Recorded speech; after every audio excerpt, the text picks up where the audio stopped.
সম্মানীয় দর্শক বন্ধুগণ, আবাস যোজনায় দারুণ সুখবর। অবশেষে কেন্দ্র সরকারের তরফ থেকে আবাস যোজনার বাড়ি তৈরির টাকা দেওয়া শুরু হচ্ছে। পুজোর আগেই 15 তারিখ থেকে অর্থাৎ 15 সেপ্টেম্বর থেকে সাধারণ মানুষের অ্যাকাউন্টে বাড়ি তৈরির টাকা ক্রেডিট হবে। কারা টাকা পাবেন, কী আপডেট রয়েছে, সম্পূর্ণ তথ্য জানার জন্য ভিডিওটি স্কিপ না করে দেখুন এবং চ্যানেলে নতুন হয়ে থাকলে ছোট্ট চ্যানেলটি সাবস্ক্রাইব করে নোটিফিকেশন অল করে রাখতে ভুলবেন না। দেখুন এ বিষয়ে একটি প্রতিবেদন প্রকাশিত হয়েছে, সেখানে কি বলা হচ্ছে। প্রধানমন্ত্রী আবাস যোজনার সুবিধাভোগীদের জন্য দারুণ খবর। সরকার জানিয়েছে নরেন্দ্র মোদী গ্রামীণ এলাকায় লক্ষাধিক মানুষের জন্য প্রধানমন্ত্রী আবাস যোজনার প্রথম কিস্তির টাকা চলতি মাসের এই দিন দেওয়া হবে। গ্রামীণ উন্নয়ন মন্ত্রক থেকে করা হয়েছে এই ঘোষণা। ২৬ লক্ষ সুবিধাভোগীদের গৃহপ্রবেশ অনুষ্ঠানের মাধ্যমে জামশেদপুরে 15 সেপ্টেম্বর এই কিস্তি দেওয়া হবে। গ্রাম উন্নয়ন মন্ত্রী শিবরাজ সিং চৌহান ঘোষণা করেছেন এই বিষয়ে। রাজ্যগুলির সঙ্গে গ্রামীণ উন্নয়ন মন্ত্রীদের একটি অনলাইন বৈঠকে চৌহান বলেছেন, প্রধানমন্ত্রী আবাস যোজনার সুবিধাভোগীদের লক্ষাধিক ২,৭৪৫ কোটি টাকার কিস্তি দেবেন প্রধানমন্ত্রী। এখানেই শেষ নয়। গ্রামীণ উন্নয়ন মন্ত্রক জানিয়েছে প্রধানমন্ত্রী মোদী প্রধানমন্ত্রী আবাস যোজনা গ্রামীণ সুবিধাভোগীদের সাথেও কথা বলবেন। প্রধানমন্ত্রী আবাস যোজনার কিস্তির ব্যাপারে আরও কি আপডেট দেখুন। ঝাড়খণ্ডের ইভেন্টে প্রায় 10 লক্ষ সুবিধাভোগী তাদের প্রথম কিস্তি পাবেন।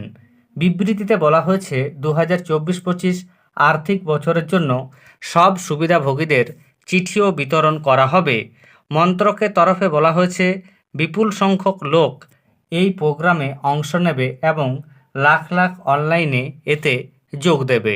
চৌহান জানিয়েছেন 2024 সালের মার্চের মধ্যে 2.95 কোটি বাড়ি নির্মাণের লক্ষ্য ছিল, যার মধ্যে প্রায় সমস্ত বাড়ি অনুমোদিত হয়েছে, যেখানে 2.65 কোটি ঘর তৈরি করা হয়েছে। গৃহপ্রবেশ একটি নতুন বাড়িতে যাওয়ার সময় ঐতিহ্যবাহী অনুষ্ঠান। আগামী 15 সেপ্টেম্বর 26 লক্ষ উপকারভোগী যাদের 2023-24 এবং 2024-25 আর্থিক বছরে এখনও পর্যন্ত বাড়ি তৈরি হয়েছে, সেই দিন তাদের গৃহপ্রবেশ অনুষ্ঠিত হবে। আবাস যোজনার নিয়মে কি কি বদল হয়েছে দেখুন। প্রথমত, মন্ত্রক জানিয়েছে মোটর চালিত টু হুইলার বা ফিশিং বোট, রেফ্রিজারেটর এবং ল্যান্ডলাইন ফোনের মালিকানার মতো নিয়মগুলি সরিয়ে দেওয়া হয়েছে। অর্থাৎ আগে যাদের মোটর চালিত টু হুইলার বা ফিশিং বোট বা রেফ্রিজারেটর বা ল্যান্ডলাইন থাকতো, তারা আবাস যোজনায় বাড়ি পাওয়ার যোগ্য বলে বিবেচিত হতেন না। এবার থেকে তারাও বাড়ি পাবেন। দ্বিতীয়ত বলা হচ্ছে, এছাড়া পরিবারের একজন সদস্যের মাসিক আয়ের সীমা 10,000 থেকে বাড়িয়ে 15,000 টাকা করা হয়েছে। জমির মালিকানা সম্পর্কিত মানদণ্ডও সরল করা হয়েছে। এতে বলা হয়েছে সবাই পাবেন সম্পূর্ণ ঘর।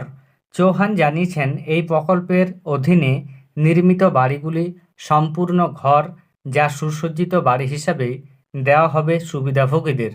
কেন্দ্রীয় মন্ত্রিসভা গত মাসে 2024-25 থেকে 2028-29 অর্থবছরের মধ্যে PMAYG বাস্তবায়নের অনুমোদন দিয়েছে। বছরের পর বছর ধরে আবাসনের প্রয়োজন মেটাতে আগামী 5 বছরে PMAYG এর অধীনে আরও 2 কোটি বাড়ি তৈরি করা হবে। আরও 2 কোটি পরিবারের জন্য ঘর নির্মাণের ফলে প্রায় 10 কোটি লোক উপকৃত হবে বলে আশা করা হচ্ছে। গ্রামীণ এলাকায় সকলের জন্য আবাসন এর লক্ষ্য অর্জনের জন্য ভারত সরকার প্রাথমিক সুবিধাসহ 2.95 কোটি বাড়ি নির্মাণের লক্ষ্য নিয়ে এপ্রিল 2016 থেকে প্রধানমন্ত্রী আবাস যোজনা গ্রামীণ চালু করেছে।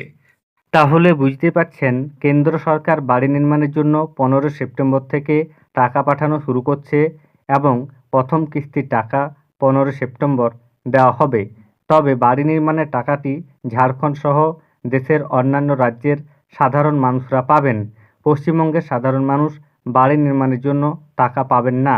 কেন্দ্র সরকারের তরফ থেকে বাড়ি নির্মাণের জন্য পশ্চিমবঙ্গকে এখনও টাকা পাঠানোর ব্যাপারে সিদ্ধান্ত নেওয়া হয়নি।